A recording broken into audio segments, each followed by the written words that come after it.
Thank you so much to everybody for joining us today. Welcome to BevNet's Community Call, a series of ongoing conversations to discuss all of the challenges packaged food and beverage brands experience every single day. We're sharing advice from the experts, and we invite all of you to join the conversation. Please go ahead and ask your questions, share any insights that you have. We'd like this to be a robust conversation, and we invite all of you to participate. Today, we are very happy to welcome the BevNet editorial team representing BevNET NOSH and Brewbound. We are going to talk about how to successfully pitch our editorial team for coverage, especially in the wake of Expo West. So many brands and other folks in the industry are looking to have their news covered, and we are here today to talk about the best way to do that and how to successfully earn coverage. It's a two-way relationship, the same way that it is with retailers, investors, service providers, suppliers, and our goal here is to make this as easy for you as possible. So why don't we start off with a quick intro to our team. Let's see here. Marty, do you want to start off by giving a quick intro and talk about the vertical that you represent? Absolutely. Yeah. Thanks for that intro, Melissa. Hello, everyone. Thank you so much for joining us on this community call. Really excited to be able to connect with all you guys and explain a little bit about what we do here.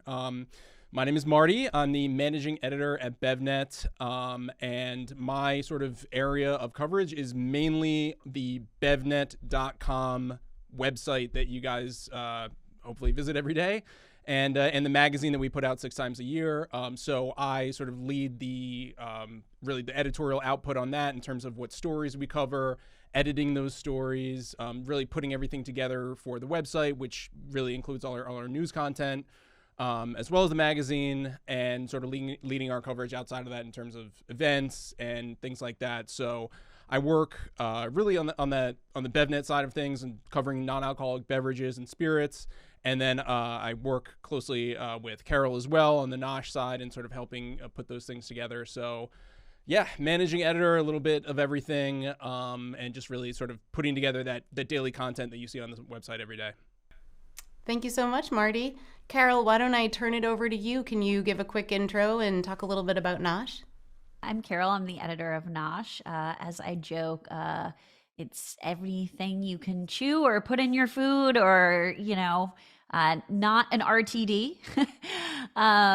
We focus particularly on natural, organic, sustainable, and healthy, although that's, of course, on the spectrum. We cover candy and snacks and all the delicious, indulgent foods as well.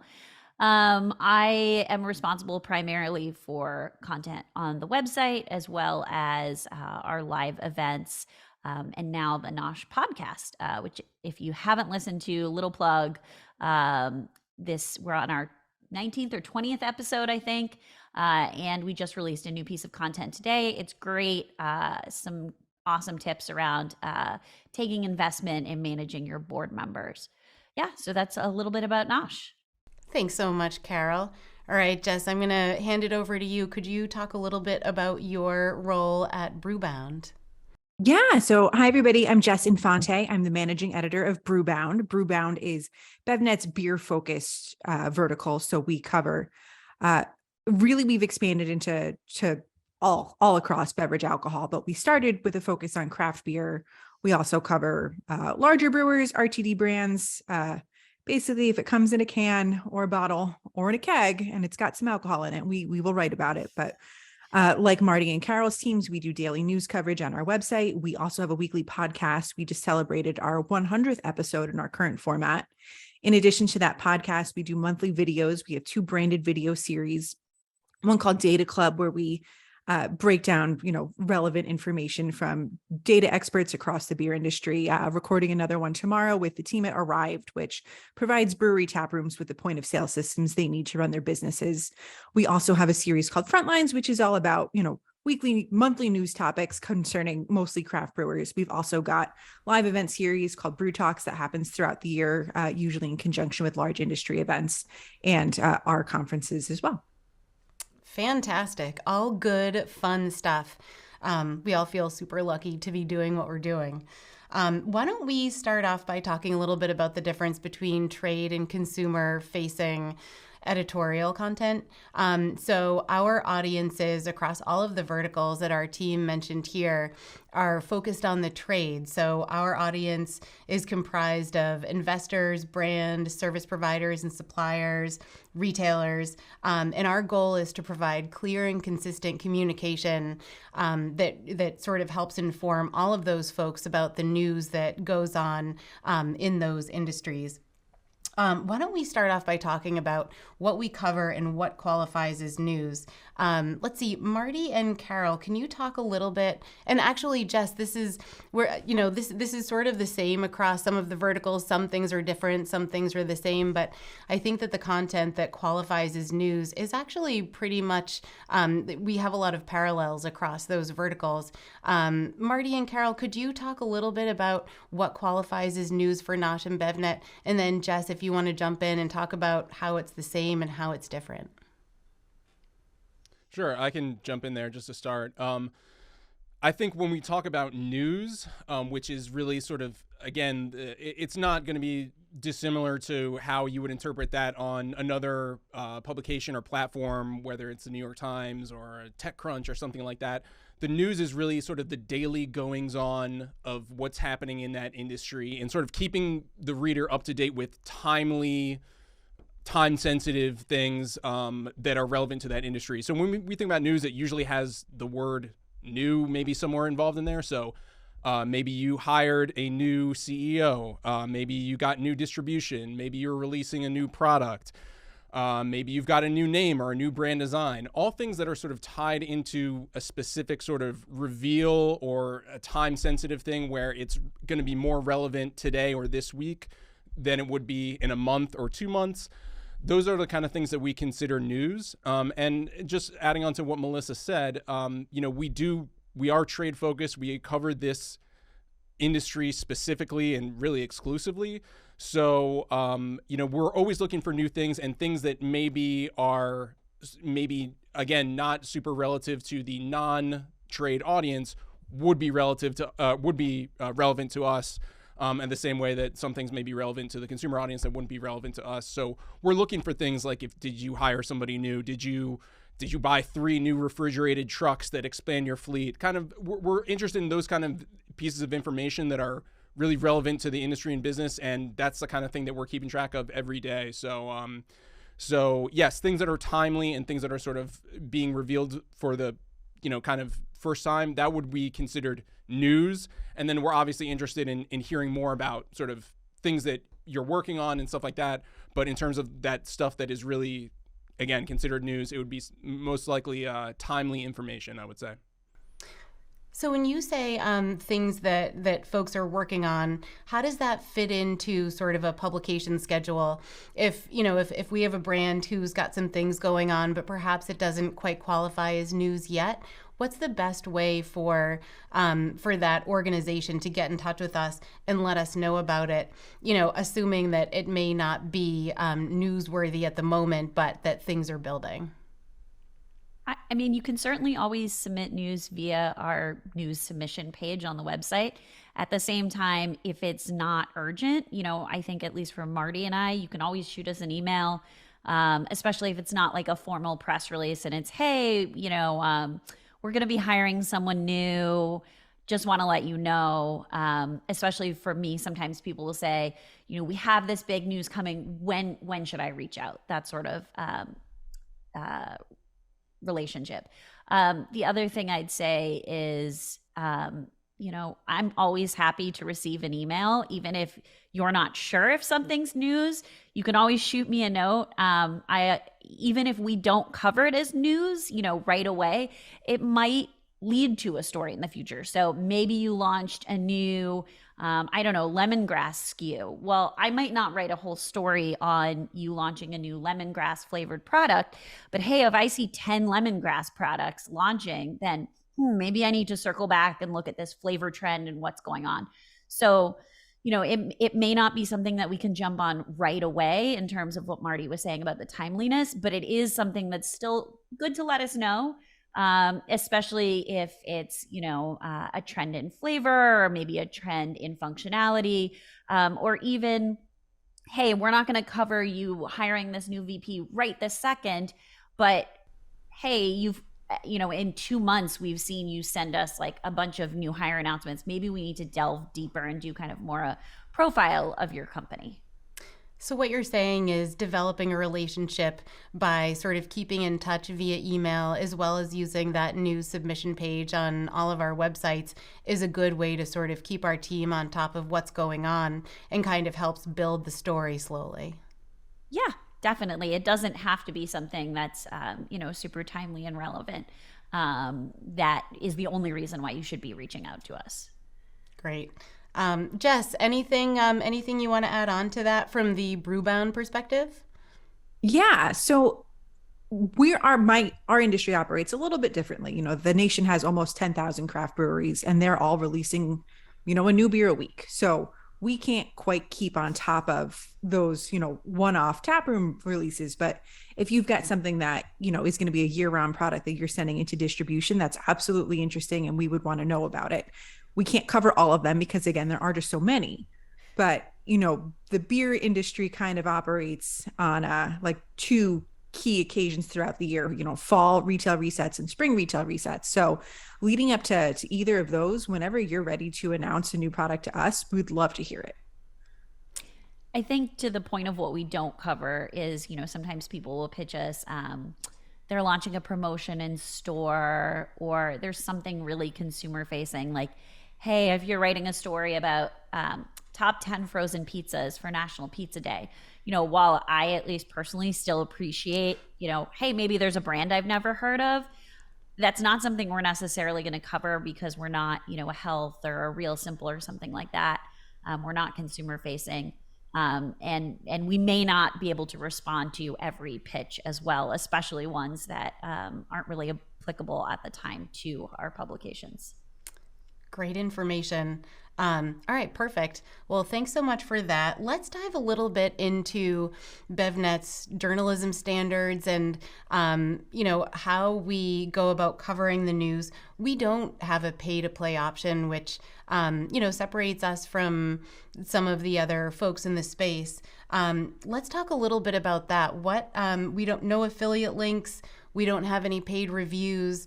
Can we talk a little bit about why we operate that way and how it lends to the content that we're creating? Sure. I mean, I'll just jump in there. I mean, I think it's really important and it's really accepted journalistic practice that those things don't happen in terms of separating the editorial mission of the company and of the publication from obviously the business side and sort of the mechanics of how we operate. So as someone who's had, various different experiences in the world of journalism, I can say I'm really proud and happy to represent BevNet as an independent journalistic organization. Just like Melissa said, there's no pay to play, there's no favor trading. We have ever since day one, the separation between our advertising, marketing, and sort of business sides and our editorial content has been very clear, and something that we've never sort of had any sort of pressure exerted to cover a brand or talk about them in a certain way. And, I think that's without casting too large a net, I think that's something that makes us unique. I think it's something that makes us sort of committed and focused on this particular task and not distracted by let's put out something that's going to get a bunch of clicks or likes because some other sort of ulterior motive there. I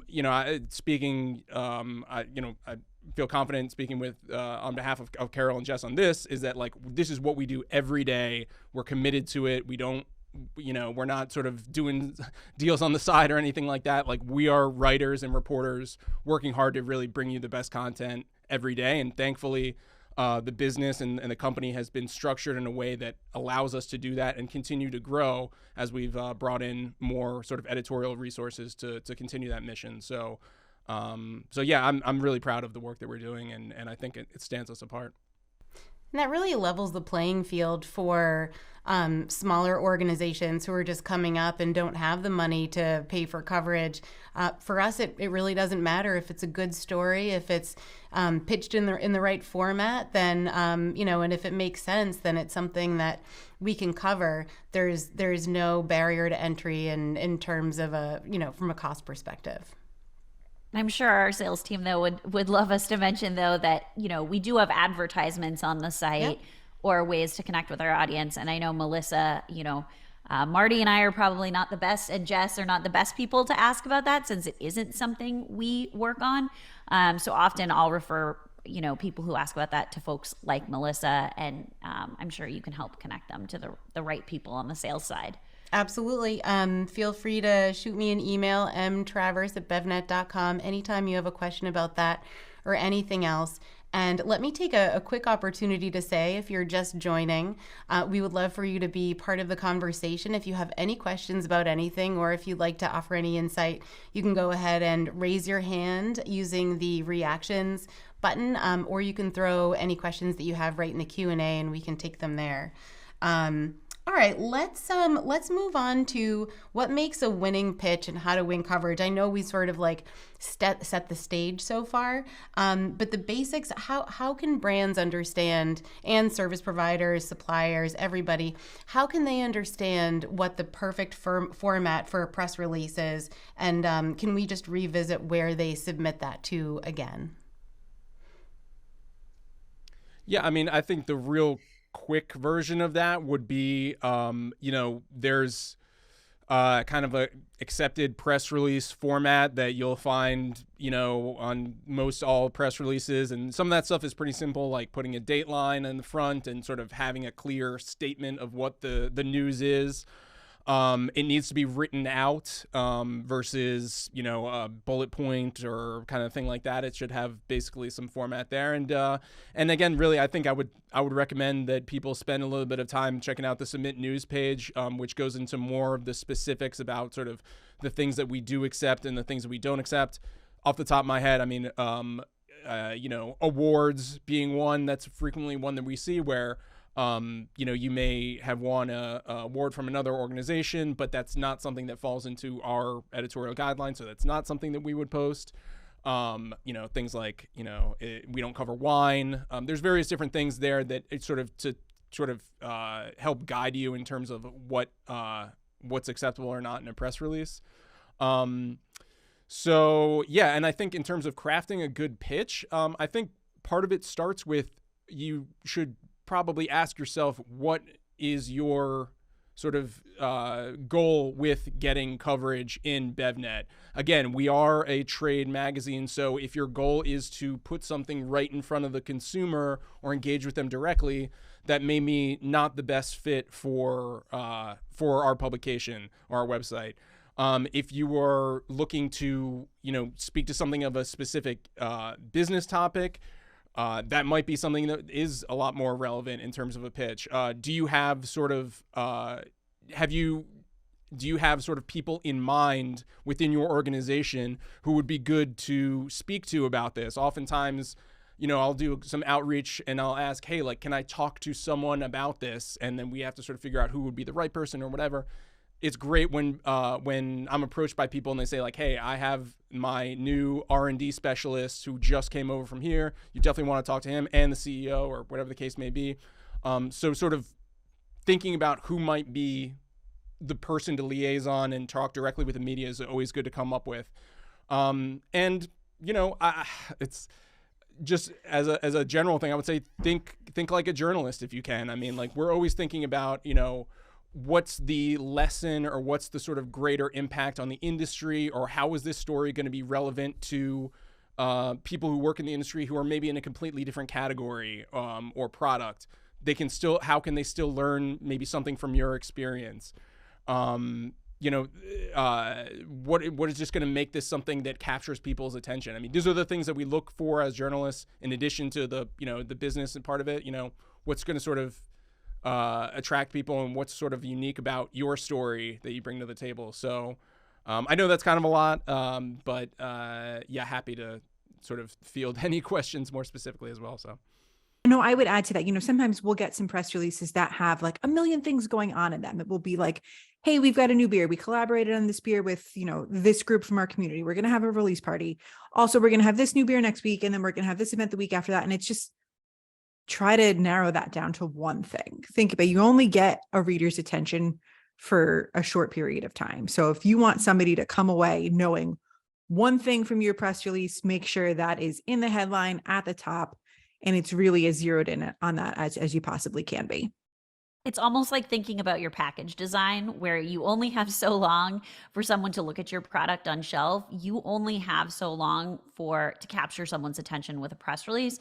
And also to Jess's point, the more clear you can be, the more likely I can quickly understand what it is that's going on with your company and, respond appropriately. I'd say just with pitching as well, if you have news, just include it in the first email. Say, hey, here's what's going on, versus sending an email saying, would you like to hear about this news?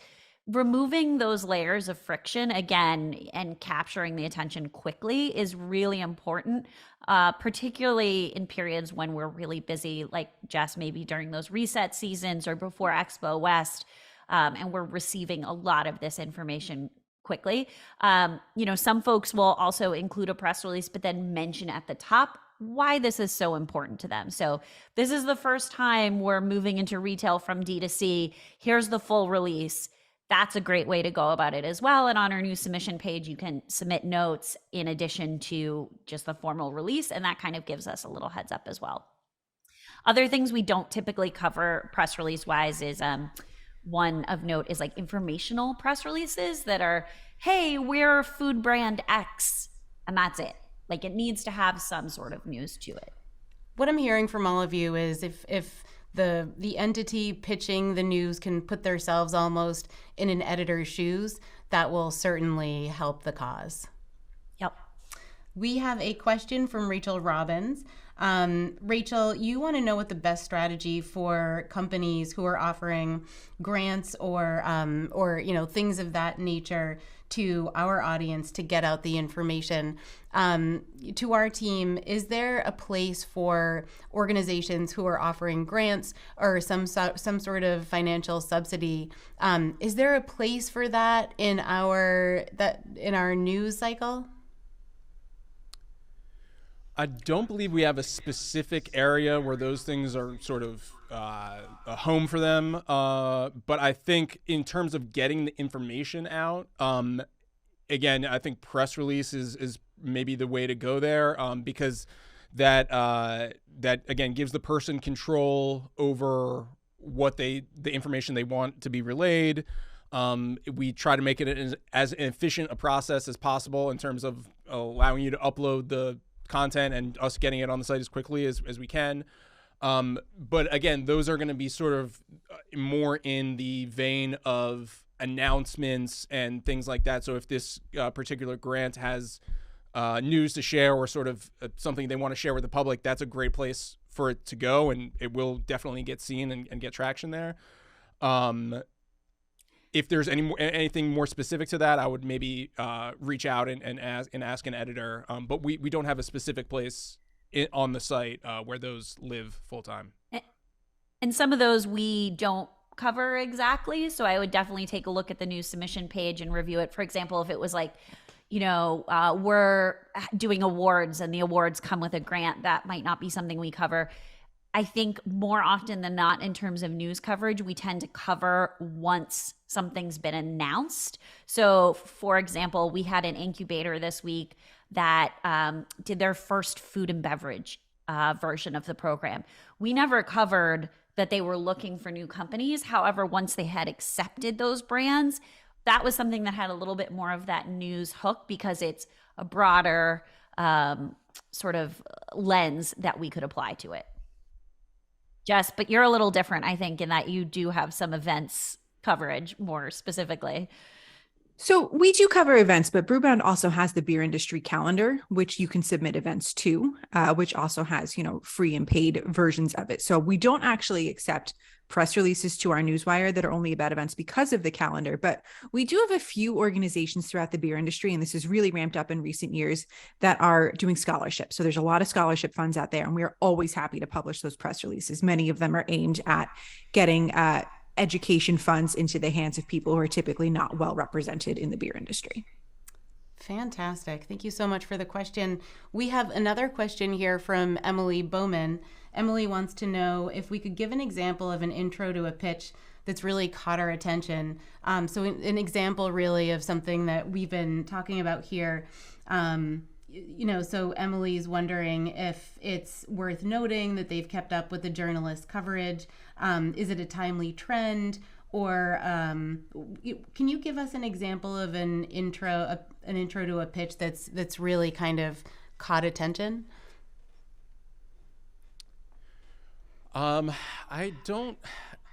It's a hard question. Yeah, it's a tough one. Emily, that's a good one. But I mean, and I know it's a little bit of a cop-out answer, but I think you can tell.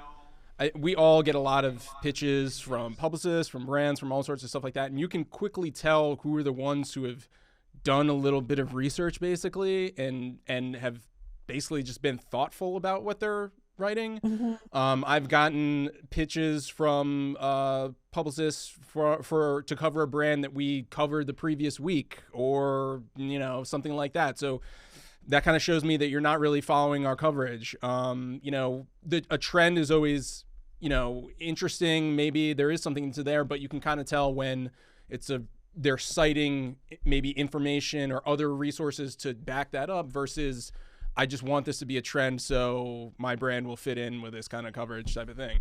So, again, it's a little bit of I don't have a specific example, unfortunately, but I think that really taking your time and really familiarize yourself with what we do with our previous stories, referencing, I saw that you did this story on this company and my company is doing a similar thing or is advancing on this or is maybe doing something counter to that. I mean, there's all sorts of angles where we can open up a conversation. So yeah, just I guess just try to be thoughtful. We get a lot of pitches every day. The ones that if someone puts effort into pitching me something like that, I will put effort into trying to work through it as well. So again, it's that two-way street. So I've got a great example of some. Yeah, please. Oh, sorry. No, please go ahead. So Old Mecklenburg is the oldest brewery in Charlotte, North Carolina. And, Charlotte's had a burgeoning craft scene. And I have a nice relationship with their COO. I've, known him since he was at his last brewery in New Orleans. But Jim had reached out and was like, hey, Jess, would love to have a chat with you. Here's what we've got going on. They were releasing their first ever IPA. So IPA is the biggest style in craft beer. It accounts for almost 50% of all, dollars spent on craft beer at retail. That they've never had one, now they're making one. That's big news. So that's really interesting to me. On top of that new beer, they were also redesigning the packaging for their entire core line, and they were shifting from self-distribution to statewide distribution through the Anheuser-Busch wholesaler network throughout North Carolina. Jim did a great job in knowing that these are three things that I would be interested in. There are three things that are either, almost an oddity, not having an IPA in the year of our Lord 2023 is weird. So Jim knew that that's interesting. That business move to shift to wholesalers rather than self-distro is big. And a packaging refresh, when it's that big, is always going to be interesting to me. But I was a beer marketer in my past life. But it was just a great way to know what I would be interested in, setting up all the info right away, telling me all these things in an email, and then asking for a conversation. And it worked out really well. I think it goes back to your prior question, Melissa. It's about being clear and concise for the beginning. Yep. And explaining how this pushes your business or the industry forward. So that always catches my attention, at least, is I understand how this is going to impact you. I understand why this is a big deal. Some things are more clear. Hey, we raised $100 million. Okay, the news peg there and the news there is a little bit more straightforward. But, if we raised $2 million and this is the first outside capital we've ever taken because we've been self-funded for 10 years, like, okay, why are you taking that new capital? What's the reason behind it? And at least for me, I'm always happy to follow up with an email that asks some of those questions, but having them off the bat is helpful.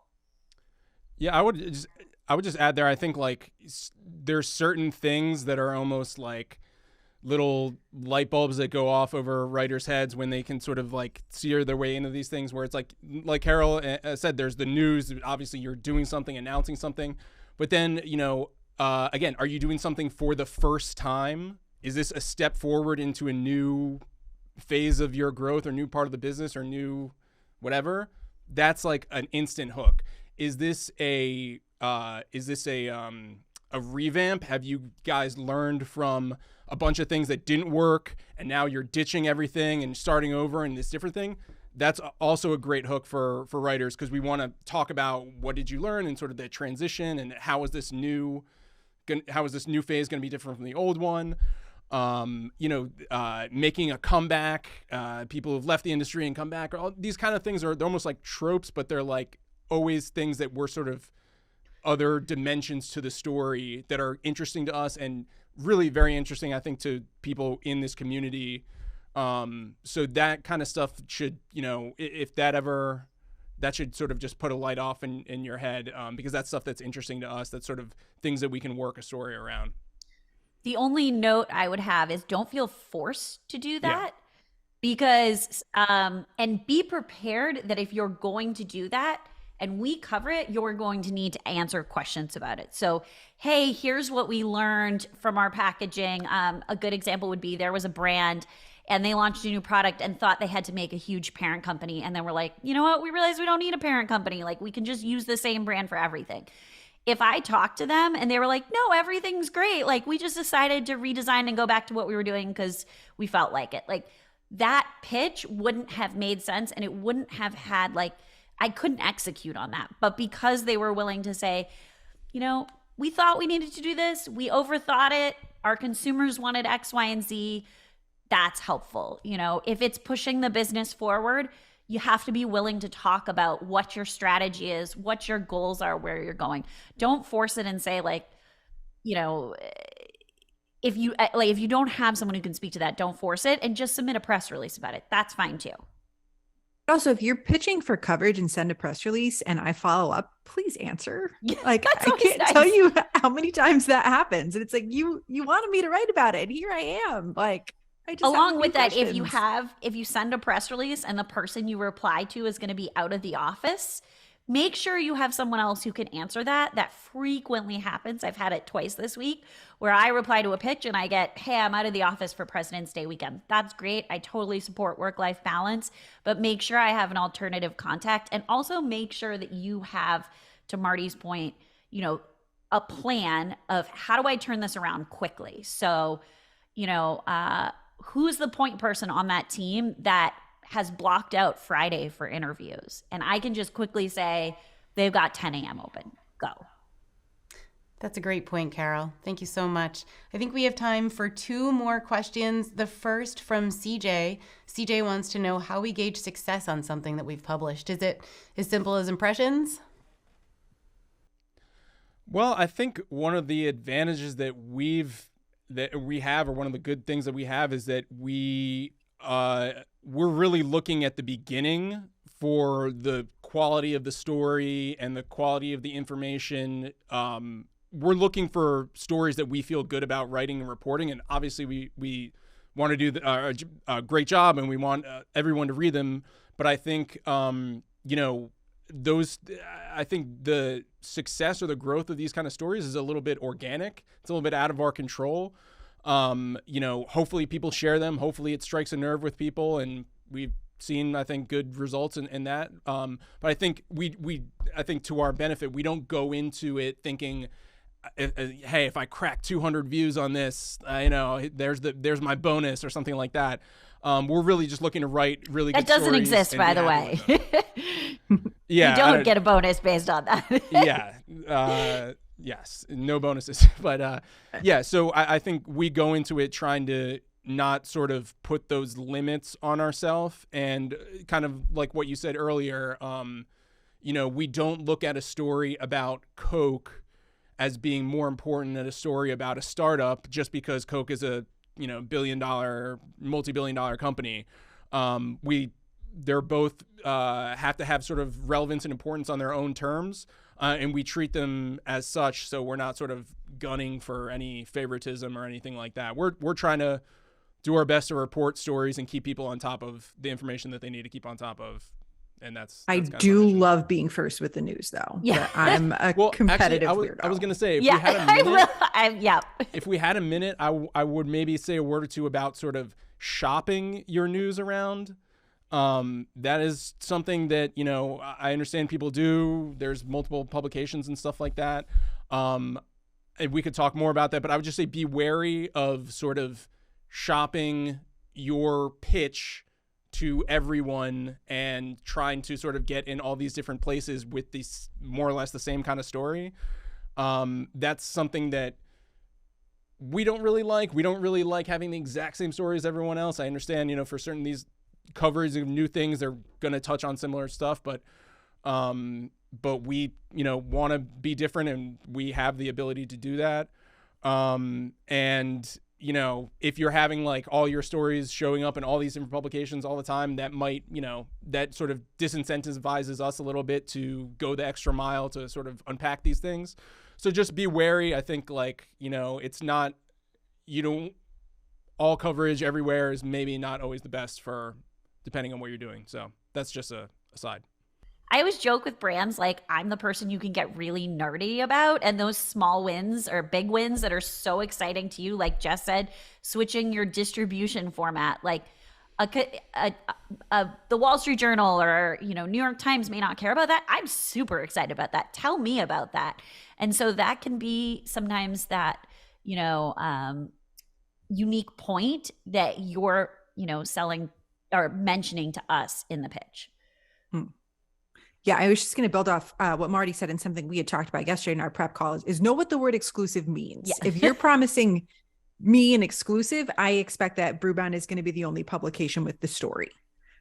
If, I'm working on something under embargo that I think is exclusive to us, and I, see like at embargo lift time that the other beer trade publications also have it, I'm going to be a little miffed. Jess, can you give us a quick definition of embargo? Yeah, absolutely. An exclusive, maybe. An exclusive. So to work under embargo is basically, I'll give like the best way that this has ever worked out was, late 2021 when we were covering the news that New Belgium's parent company was going to acquire Bell's. These are two massive craft breweries. We were given the news under embargo 24 hours in advance of the embargo lift time, meaning we were prepped with a press release. We were given interviews. We had time to write our story, and it's something that we agree to. You can't send me a press release that say this information is embargoed until tomorrow at noon. I didn't agree to that. You say, hey, Jess, we're going to have a story. Would you agree to this embargo? And then I'll say yes or no. And then if I say yes, I am giving you my word that I am not going to publish this news before you're given lift time. But it really works out really well for us because it gives us the ability to have the best story possible to submit when the news is officially breaking. Usually that gets timed to when you're running a press release on the news wires. An exclusive is, you have only come to Brewbound and I will be writing this story. And once I have published my version, other publications are then welcome to start working on the same. But it's usually an exclusive to us, meaning no one else will also have that story at that time. It doesn't mean they can't ever write it, but we get that. One thing with embargoes is if you break your own embargo, you don't have to respect that deadline anymore. So if you gave the exclusive to someone else, but the embargo is 5 hours later, as soon as that other story goes up, embargo is broken. If it's a new product that you're launching in 3 weeks, but you show it at Expo West and it's out there for the public, embargo is broken again. So, if that's something you want to do, make sure your whole team is aware of that. A great example would be there was a company that had something embargoed and all of their sales team started posting on LinkedIn about it. Like, it's kind of there and out there for the world to see. And I covered it right away instead.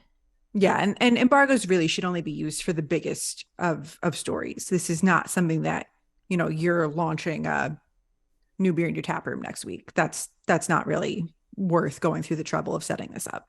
Yeah. And that I think that's just, it's all part of this like relationship that you guys build with us is, you give us the embargo, the exclusive, like we'll work with you guys. And certainly we want to work within that relationship.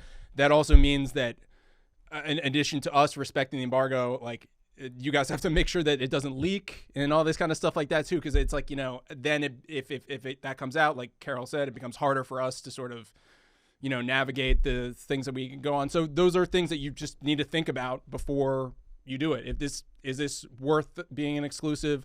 Do I really, again, just, those come with benefits and, other considerations. So just think it over before you agree. And I will say, to Marty's point about relationships, there are people that I know will really respect that embargo exclusive agreement. And so I feel very comfortable with them because, hey, we've done 3 of these before. I know they understand the relationship and what that means exactly. Excellent. We have a few questions to answer super fast. Let's see if we can roll through these. Jake wants to know if we have a BevNET NOSH content calendar. I know our content sort of revolves around breaking news. Is there something that we have for folks, or are we really sort of covering the most prescient topics as they come up? We have a magazine calendar, which is, again, it's for the magazine, but the magazine operates on a little bit more of a fixed schedule because of it's 6 issues every year, and each issue features a different category focus and sort of theme to it. So I would definitely recommend that people check that out. That should be in the media kit on our website, that full editorial calendar. And, in terms of otherwise, yeah, it really is sort of going to be more on a news basis. So really the best, again, the number one rule I think is really just, we're all the people on the line here are the editors, the managing editors of the sections that they cover. So like we're giving you direct access to us, and we, all my email is right there. Like reach out to us and communicate and let us know, like, I have this coming next month. I think this may be news or may not be news. Like, as long as we can sort of open that conversation, we can figure out, hey, we want to prioritize this for next week. Hey, we want to wait like for when this is going to be, maybe next month. Hey, maybe this will be a press release, or maybe you want to look into one of our other sort of products. We haven't talked too much about, but like Taste Radio, Elevator Talk. We do a lot of stuff at BevNet, and there's sort of a lot of different ways to sort of direct people to sort of maybe the best place for them at any particular time. So really, like, don't kill me with emails, but, please reach out. I'll do my best to get back to you and sort of, again, like we're out there to interface and talk with you guys. Like there's no in between yourselves and the editors here. We're here to talk with you guys. So just let us know, and I'll do my best to try to give you a good answer and sort of guide you to whether or not, there'll be next steps or what those might be. So I will say just really quick, there are things you can probably assume we're going to be covering, like Expo West. So you can keep that in mind in terms of a calendar is think about those things. Along with that can sometimes help direct how early you should reach out, to Marty's point. Right now, I think I was joking, there was an hour this morning and I got like 30 pitches for Expo West in 1 hour. It's going to be hard for me to get through all of those. So, if there's a big trade show coming up, maybe you reach out 3 weeks in advance and you say, hey, this is coming up. Is it something you want to cover?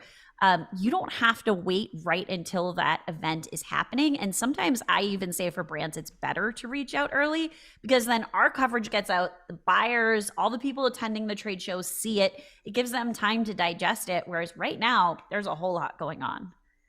I think we covered it very well. I think the short answer here is if you have news and you're not sure exactly where it fits, just reach out to us and we'll point you in the right direction. We have another question from Elizabeth wanting to know how we sort of point our focus. Are we specifically focused on small emerging brands?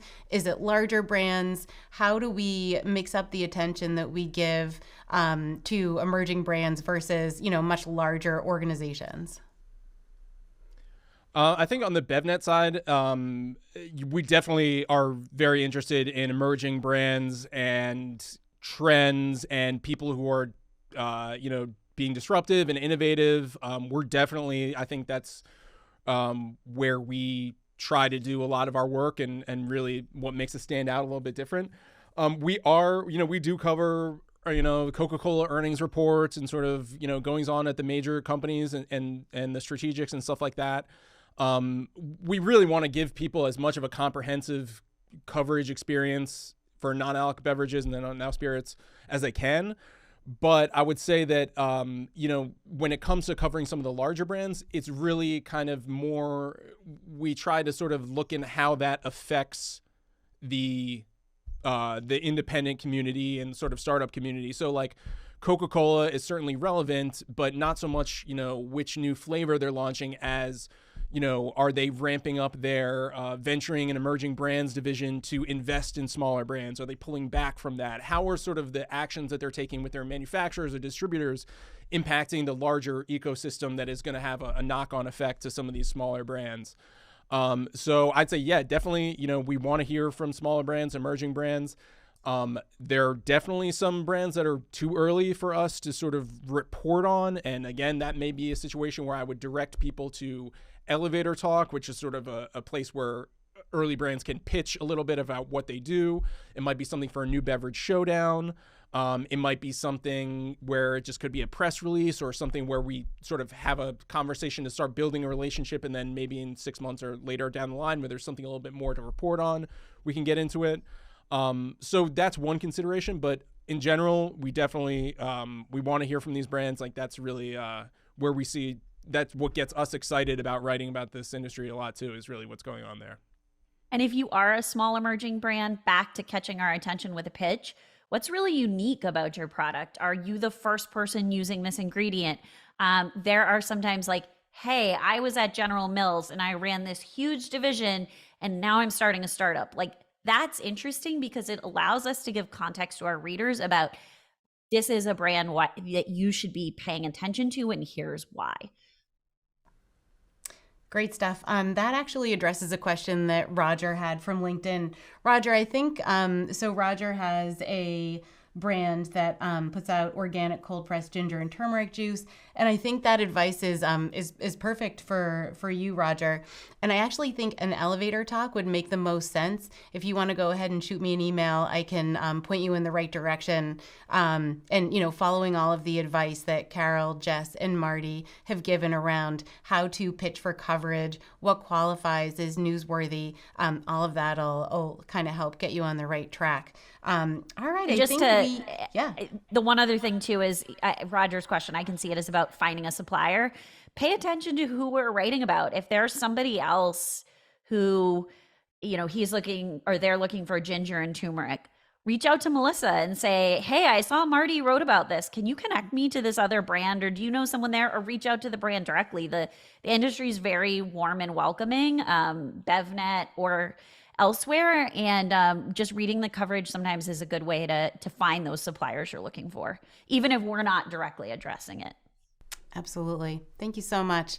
That wraps up our call today. I would like to thank so much Carol, Jess, and Marty for joining us. If you go to the About Us page on BevNet, you can find all of our email addresses. You can reach me at mtravers@BevNET.com. We'll make a tape recording of this call available on BevNET.com/video, and you can join us next Thursday at 2 p.m. EST, and we will have Ali Olivier and Roger Perrette, formerly of Whole Foods Market, UNFI, and we will be talking about how to successfully pitch retail and how to follow up after a show like Expo West. So again, thank you so much for joining us, and we look forward to seeing you again next week.